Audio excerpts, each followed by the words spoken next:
Labas. Praeitą sykį kalbėjau, kaip mes su savo naratyvais įtakojam tai, ką mes patyrėm pasaulyje.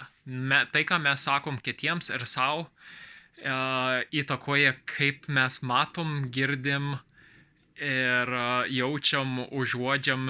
Visos mūsų jūslės įtakoja mūsų žodžiai vidiniam dialogė ir išoriniam dialogė su kitais. Ir kalbėjau truputį kaip žodžiai kaip reikia arba bet įtakoja tą realybę. Irgi žodžiai kaip neturiu, kaip pavyzdžiui, aš neturiu tam laiko. Ir jokinga, nes tai nereiškia, kad nėra to laiko, tai reiškia, kad aš neskiriu tam laiko. Ir labai jokinga pastebėti, kadangi toks mažas skirtumas. Ir aš net save pagaunu kartais naudojant šitos žodžius reikia arba neturiu kažko. Ir realiai čia pamoka pastebėti, kad aš tam neskiriu.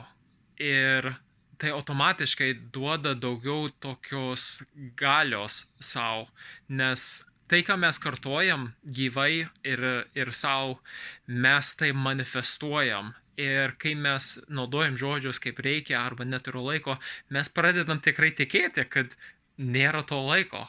Ir iš tikrųjų yra viso to laiko, kurio, jeigu tai prioritetas, gali tam skirti.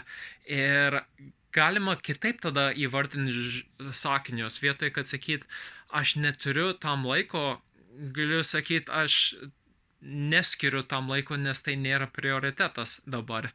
Ir galėt prisiminti, kas yra svarbu savo, nes niekam nėra laiko.